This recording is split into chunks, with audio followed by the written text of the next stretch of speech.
Hi dears, Adarsaran.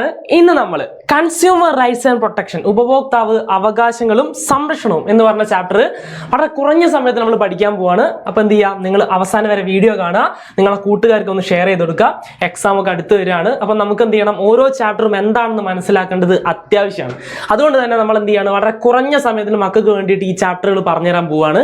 ഏറ്റവും important ആയുള്ള പോയിന്റുകൾ എന്തൊക്കെയാണ് പ്രധാനമായിട്ട് പഠിക്കേണ്ടത്, എക്സാമിന് ചോദിക്കാൻ ചാൻസ് ഉള്ള മേഖലകൾ അതൊക്കെയാണ്, അതൊക്കെ നമ്മൾ എന്ത് ചെയ്യുന്നുണ്ട്, ഇതിൽ ഡിസ്കസ് ചെയ്യുന്നുണ്ട്.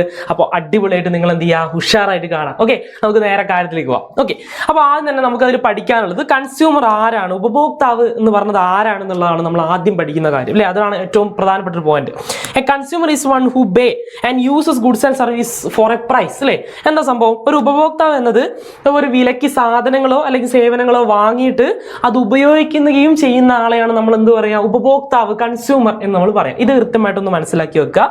ഇവിടെ കൺസംഷനുമായി ബന്ധപ്പെട്ട് അല്ലെങ്കിൽ ഞാനൊരു സാധനം വാങ്ങണമെങ്കിൽ എന്തൊക്കെ കാര്യങ്ങൾ ഇമ്പോർട്ടൻ്റ് ആയിട്ട് ഉണ്ടാവും അല്ലേ, എന്തൊക്കെ സ്വാധീനിക്കും, ഇൻഫ്ലുവൻസ് ചെയ്യുന്ന ഘടകങ്ങൾ എന്തൊക്കെയാണെന്ന് ചോദിച്ചാൽ അതിൽ ഇപ്പോൾ ഞാനായിക്കോട്ടെ നിങ്ങളായിക്കോട്ടെ എല്ലാവരും സ്വാധീനിക്കുന്ന ഘടകങ്ങളാണ് കേട്ടോ. അപ്പോൾ അതിൽ ഒന്നാമത്തെ കാര്യം എന്തായിരിക്കും, നിങ്ങൾ വെറുതെ ആലോചിച്ച് നോക്കിയാൽ മതി. ഇത് വളരെ എളുപ്പമായിട്ട് കിട്ടുന്ന ഒരു കാര്യമാണ്. അതിൻ്റെ പ്രൈസ് നമ്മൾ നോക്കും അല്ലേ, അതിൻ്റെ പൈസ നമ്മൾ നോക്കും. പിന്നെ അത് നമ്മളെ ഇൻകം എത്രയാണ്, നമ്മളെ കയ്യിൽ എത്ര പൈസ ഉണ്ട് എന്നുള്ള കാര്യം നമ്മൾ നോക്കും. ടേസ്റ്റ് ആൻഡ് പ്രിഫറൻസ് അല്ലേ, നമ്മുടെ താല്പര്യങ്ങൾ, നമ്മുടെ ഇഷ്ടങ്ങൾ വെച്ചിട്ടാണ് നമ്മളോട് സാധനങ്ങൾ വാങ്ങുക. അവൈലബിലിറ്റി ഓഫ് സബ്സ്റ്റിറ്റ്യൂട്ട്, അതായത് ഇതിന് ഇത്ര പൈസ ഉണ്ടെങ്കിൽ തന്നെ ഇതിന് പകരമായിട്ട് നമുക്ക് വേറെ ഏതെങ്കിലും സാധനം എടുക്കാൻ പറ്റുമോ എന്നുള്ള കാര്യമാണ് നമ്മൾ ആലോചിക്കും അല്ലേ. അതും നമ്മൾ ആലോചിക്കുന്ന കാര്യമാണ്. അപ്പോൾ ഇങ്ങനെയുള്ള ഫാക്ടേഴ്സ് ഒക്കെ എന്ത് ചെയ്യാറുണ്ട്, ഇതിനെ ഇൻഫ്ലുവൻസ് ചെയ്യാറുണ്ട്. അപ്പോൾ എന്തായിരിക്കും ഈ സാറ്റിസ്ഫാക്ഷൻ എന്ന് പറഞ്ഞ കാര്യം, കൺസ്യൂമർ സാറ്റിസ്ഫാക്ഷൻ കാര്യം എന്തായിരിക്കും, അതിൽ എന്താണ് യൂട്ടിലിറ്റിന്റെ പ്രാധാന്യം, ഉപയുക്തതയുടെ പ്രാധാന്യം എന്താണെന്നുള്ള കാര്യമാണ് പിന്നീട് വരുന്ന ഒരു ഭാഗം. അതിൽ സാറ്റിസ്ഫാക്ഷൻ എന്ന് പറയുന്നത് എല്ലാ ഗുഡ്സ് ആൻഡ് സർവീസും യൂസ് ചെയ്യുന്നതിന് വേണ്ടിയിട്ടാണ്, സംതൃപ്തിക്ക് വേണ്ടിയിട്ടാണ്. ഞാനിപ്പോൾ ഒരു ബിരിയാണി കഴിക്കാൻ പോകുന്നു, ഞാൻ മന്തി കഴിക്കാൻ പോകുന്നു അല്ലേ, അതൊക്കെ എന്തിനു വേണ്ടിയിട്ടാണ്, എൻ്റെ ഒരു സംതൃപ്തിക്ക് വേണ്ടിയിട്ടാണ്, സാറ്റിസ്ഫാക്ഷന് വേണ്ടിയിട്ടാണെന്നുള്ള കാര്യം ആദ്യം മനസ്സിലാക്കുക. ഇതിനെക്കുറിച്ച് ആദ്യം പറഞ്ഞിട്ടുണ്ടായിരുന്നത് ആൽഫ്രഡ് മാർഷലാണ്. അദ്ദേഹം എന്ത് ചെയ്തു, ഈ സാറ്റിസ്ഫാക്ഷനെ മെഷർ ചെയ്യാൻ ശ്രമിച്ച ഒരു വ്യക്തിയാണ് ആൽഫ്രഡ് മാർഷൽ എന്ന് പറഞ്ഞിട്ടുള്ളത്. അദ്ദേഹം ആദ്യം അത് മെഷർ ചെയ്യാൻ ശ്രമിച്ചിട്ടുണ്ടായിരുന്നു, എന്ത് ചെയ്തു, അത് അളക്കാൻ ശ്രമിച്ചു എന്നുള്ളതാണ്. അതിനെയാണ് എന്ത് പറയുന്നത്, ഉപയുക്തത, യൂട്ടിലിറ്റി എന്ന് അദ്ദേഹം പറയുന്നത്. അത് അളക്കുന്ന യൂണിറ്റ് എന്താണ്, യൂട്ടിൽസ് എന്ന് പറയുന്ന യൂണിറ്റിലാണ് അത് അളക്കുന്നത് എന്നുള്ള കാര്യം നിങ്ങൾ ആലോചിക്കുക. അപ്പോൾ എന്താണ് യൂട്ടിലിറ്റി എന്ന് ചോദിച്ചാൽ സാറ്റിസ്ഫൈയിങ് പവർ ഓഫ് ഗുഡ്സ് ആണ്. അതായത് സാധനങ്ങൾക്ക് തൃപ്തിപ്പെടുത്താനുള്ള കഴിവിനെയാണ് നമ്മൾ എന്ത് പറയുന്നത്, യൂട്ടിലിറ്റി, ഉപയുക്തത എന്ന് നമ്മൾ പറയുന്നത്. കിട്ടിയല്ലോ. അപ്പോൾ ഒരു ഇപ്പം മന്തി ഉണ്ടെങ്കിൽ മന്തിക്ക് എത്രത്തോളം എന്നെ സാറ്റിസ്ഫാക്ഷൻ ചെയ്യാൻ പറ്റി, സംതൃപ്തിപ്പെടുത്താൻ പറ്റി എന്നുള്ള ഈ അളവിനെയാണ്, അല്ലെങ്കിൽ അതിനെയാണ് നമ്മൾ എന്ത് പറയുന്നത്, യൂട്ടിലിറ്റി എന്ന് പറയുന്നത്. അത് അളക്കുന്നത് യൂട്ടിൽസിനാണ്, ഞാൻ പറഞ്ഞു അല്ലേ. അപ്പോൾ ഇത് യൂട്ടിലിറ്റി എന്ത് ചെയ്യുന്നു, നമ്മൾ ന്യൂമറിക്കലായിട്ട് അല്ലേ, അത് നമ്മൾ എണ്ണ ഉപയോഗിച്ച് നമ്മളത് അളക്കുന്നു എന്നുള്ളതാണ്. സത്യത്തിൽ അങ്ങനെ അളക്കാൻ പറ്റും. നമുക്ക് ഒരാളുടെ ഇഷ്ടം, നമുക്ക് ഒരാളുടെ സംതൃപ്തി വരിക എന്നൊക്കെ പറയുന്നത് നമുക്ക് പരമാവധി എന്ത് ചെയ്യാൻ പറ്റില്ല, നമുക്ക് അളക്കാനൊന്നും പറ്റില്ല. പിന്നെ ഇതൊരു എന്താണ്, ഒരു മെഷർ ചെയ്ത് അദ്ദേഹം പഠിച്ചെടുത്തൊരു കാര്യം മാത്രമാണ്. അതിൻ്റെതായ പോരായ്മകളുണ്ട്.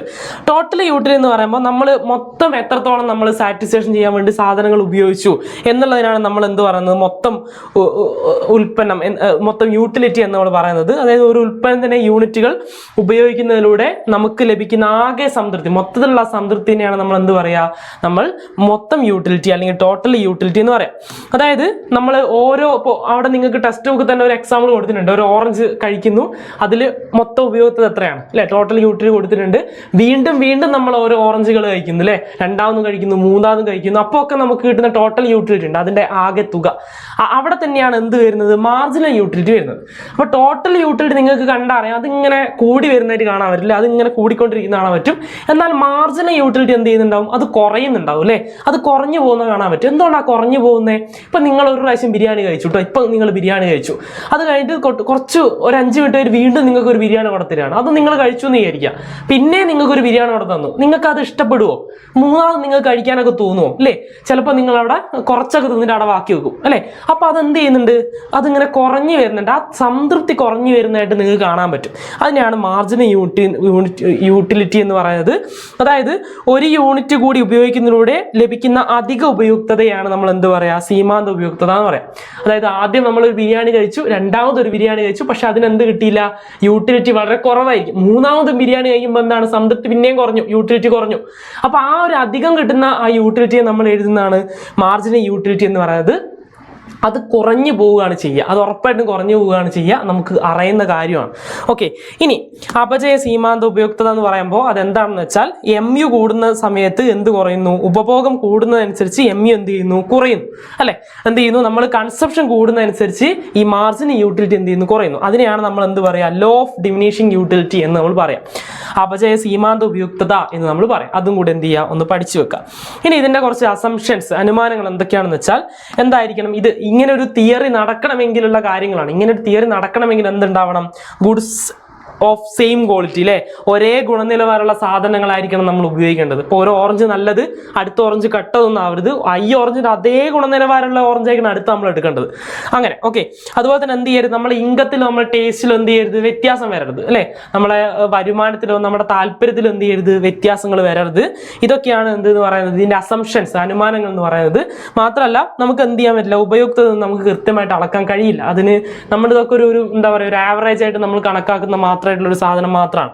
ഇനി ടൈപ്പ് ഓഫ് ഗുഡ്സ് ആണ്. ഇത് എക്സാമിന് ചോദിച്ചിട്ടുണ്ട്. കുറേ ടൈപ്പ് ഓഫ് ഗുഡ്സ് ഉണ്ട് അല്ലേ? ഫ്രീ ഗുഡ്സ് ഉണ്ട്, എക്കണോമിക് ഗുഡ്സ് ഉണ്ട്, സാമ്പത്തിക സാധനങ്ങളുണ്ട്, ഉപഭോക്തൃ സാധനങ്ങളുണ്ട്, കൺസ്യൂമർ ഗുഡ്സ് ഉണ്ട്, ക്യാപിറ്റൽ ഗുഡ്സ് ഉണ്ട്, മൂലധന സാധനങ്ങളുണ്ട്, അതുപോലെ ഡ്യൂറബിൾ നോൺ ഡ്യൂറബിൾ ഗുഡ്സ് ഉണ്ട്. ഇങ്ങനെ കുറേ ഗുഡ്സുകൾ ഉണ്ട്. അത് ഏതൊക്കെയാണെന്നുള്ളത് നിങ്ങൾ പഠിക്കണം. ഇപ്പോൾ ഫ്രീ ഗുഡ്സ് ആണെങ്കിൽ എക്സാമ്പിൾ എന്തൊക്കെ എഴുതാം? എയറും സൺലൈറ്റ് ഒക്കെ ഫ്രീ ഗുഡ്സ് ആണ് അല്ലെ? സൗജന്യ സാധനങ്ങളാണ്, വായു, സൂര്യപ്രകാശമൊക്കെ. എക്കണോമിക് ഗുഡ്സ്, സാമ്പത്തിക സാധനങ്ങൾ എന്ന് പറഞ്ഞാൽ എന്താ? ഫുഡ്, വെഹിക്കിൾസ് ഒക്കെ അതിൽ പെടും. അതായത് ഭക്ഷണം, വാഹനങ്ങളൊക്കെ അതിൽ ഉൾപ്പെടുന്ന കാര്യങ്ങളാണ്. കൺസ്യൂമർ ഗുഡ്സ് അല്ലെങ്കിൽ ഉപഭോക്തൃ സാധനങ്ങൾ എന്ന് പറഞ്ഞാൽ എന്താ? ക്ലോത്ത്, ഹൗസ് ഒക്കെ അതിൽ വരുന്ന കാര്യങ്ങളാണ്, വസ്ത്രങ്ങൾ, വീട്. ക്യാപിറ്റൽ ഗുഡ്സ് എന്ന് പറഞ്ഞാൽ എന്താ? മെഷീൻസ് അല്ലേ? മൂലധന സാധനങ്ങൾ എന്ന് പറഞ്ഞാൽ യന്ത്രങ്ങളൊക്കെ ഉൾപ്പെടുന്ന കാര്യങ്ങളാണ്. Durable and non durable goods എന്ന് പറഞ്ഞാൽ ഈട് നിൽക്കുന്നതും ഈട് നിൽക്കാത്തതുള്ള സാധനങ്ങൾ. ഇപ്പോൾ ഈട് നിൽക്കാത്തെന്ന് പറയുമ്പോൾ എന്താണ്? ഇപ്പോൾ പാല് ഈട് നിൽക്കാത്തൊരു സാധനം. ഇന്ന് വാങ്ങിയിട്ട് അത് ഇന്ന് തന്നെ യൂസ് ചെയ്യണം, അല്ലെങ്കിൽ അത് എന്ത് ചെയ്യും? കേടായി പോകും. ഇതാണ് നിങ്ങൾ പഠിക്കേണ്ട കാര്യങ്ങൾ. അതിന്റെ എക്സാമിന് നിങ്ങൾ എന്ത് ചെയ്യണം? പഠിച്ചിരിക്കണം. Things to check while buying അല്ലേ? നമ്മളൊരു സാധനം വാങ്ങാൻ പോകുമ്പോൾ നമ്മൾ എന്തൊക്കെ കാര്യങ്ങൾ ശ്രദ്ധിക്കണം? ഒന്നാമതായിട്ട് അതിന്റെ ഉൽപ്പന്നത്തിന്റെ ഗുണനിലവാരം, ക്വാളിറ്റി നമ്മൾ ശ്രദ്ധിക്കണം. എക്സ്പയറി ഡേറ്റ് നമ്മൾ നോക്കണം, കാലാവധി നോക്കണം, വാറണ്ടി ഗ്യാരണ്ടി നമ്മൾ നോക്കണം, GST നമ്പർ അത് സഹിതമുള്ള ബില്ല് നമ്മൾ ഉറപ്പായിട്ടും വാങ്ങിയിരിക്കണം. ഇത് നമ്മൾ ചെയ്യേണ്ട കാര്യങ്ങളാണ്. ഇനി കൺസ്യൂമർ സംരക്ഷണ പ്രസ്ഥാനം എപ്പോഴാണ് ആരംഭിച്ചത്? 1966 1966 ആരംഭിച്ചത്. Consumer guidance society of India, Mumbai, ഇവിടെയാണ് സ്ഥാപിച്ചത്. ഇത് കൃത്യമായിട്ട് മനസ്സിലാക്കുക. വൺ വേർഡൊക്കെ ചോദിക്കും. ഓക്കെ, ഇതിന്റെ പ്രധാനപ്പെട്ട ലക്ഷ്യങ്ങളും കൂടെ പഠിച്ചു വെക്കുക. പ്രൊട്ടക്ട് റൈറ്റ്സ്, അവകാശങ്ങൾ സംരക്ഷിക്കുക. പ്രിവെന്റ് ഫ്രോഡ്സ്, വഞ്ചനകൾ തടയുക. എംപവർ കൺസ്യൂമർ, ഉപഭോക്താക്കളെ ശാക്തീകരിക്കുക.